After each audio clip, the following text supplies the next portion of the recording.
வினையாய் வந்தது துணையாய் மாறப்போகும் விபரீத யோகம்.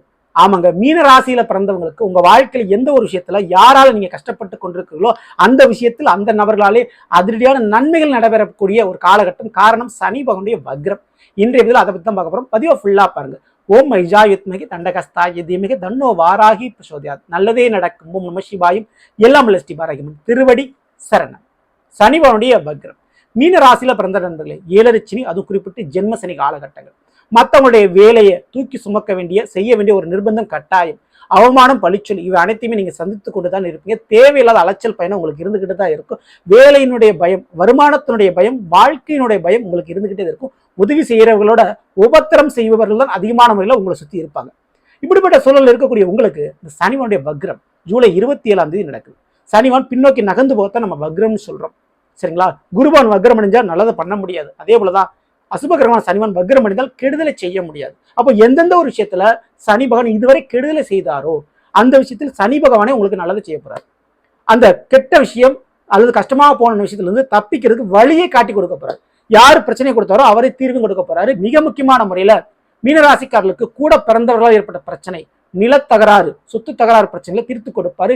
வேலை வாய்ப்பு விஷயத்தில் யார் தடையா இருந்தாங்களோ அவங்களே உங்களுக்கு வேலை கொடுக்க போறாங்க, உங்களுக்கு பதவியை கொடுக்க போறாங்க, அதிகாரத்தை கொடுக்க போறாங்க, அந்தஸ்தை கொடுக்க போறாங்க. அரசு தேர்வுகளில் தேர்ச்சி பெற போறீங்க, வெற்றி பெற போறீங்க. படிக்கிற மாணவர்களுக்கு கண்டிப்பா படிப்புல ஜெயிக்கக்கூடிய வாய்ப்பு உண்டு. சரிங்களா? அடுத்து மிக முக்கியமான திருமண வாழ்க்கையில் ஏற்பட்ட குழப்பம் பிரச்சனை தீர்வடையும். ஸோ ஒன்று திருந்துவாங்க அல்லது உங்களை விட்டு விலகுவார்கள். அதனால் இழந்த நிம்மதி உங்களுக்கு கிடைக்கும். ஸோ திருமண வாழ்க்கையில் ஒரு மாற்றத்தை கண்டிப்பாக சந்திப்பீங்க. இது எதிர்பார மாற்றமாக இருக்கும், நீங்க விருப்பப்பட்ட மாற்றமாக இருக்கும். அடுத்து மிக முக்கியமாக தொழிலும் வேலையும் இனி நல்ல விதத்தில் நடக்கும். உங்களுக்கு உதவி செய்யறதுக்கு சப்போர்ட் பண்றதுக்கு இனிமேல் ஆளுங்க வருவாங்க. தேவையில்லாத அலைச்சல் பயணம், தேவையில்லாத வேலை இழப்பு அப்படின்றது உங்களுக்கு இனிமேல் இருக்காது.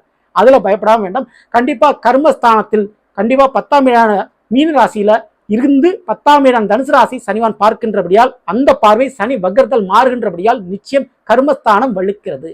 இதன் மூலமாக வேலை தொழில் மூலமாக வருமானம் தடையின்றி கிடைக்கும் மீனராசிக்காரங்களுக்கு சனி வக்ரத்தின் மூலமா. ஸோ இந்த நேரத்துல நீங்க வேலை மாத்துறது, புதுசா தொழில் மாத்துறது, தொழில் தைரியமா நீங்க பண்ணலாம். பெரிய லாபங்கள் கண்டிப்பா உண்டு. சரிங்களா? களத்துல தைரியமா நீங்க இறங்கலாம், பயப்படாம இருக்கலாம். இந்த ஒரு நேரத்துல மீனராசிக்காரங்க மிக முக்கியமா செய்ய வேண்டிய வழிபாடு கால பைரவருடைய வழிபாடு. தேய்பிரை அஷ்டமி என்று கால பைரவருக்கு மெழுகு தீபம் ஏற்றி வணங்கி விட்டு வாருங்கள். பெரிய அளவு கண்டம் ஆபத்திலிருந்து நீங்க தப்பிப்பீங்க. தவறாம அந்த வழிபாடுகளை பண்ணிக்கோங்க.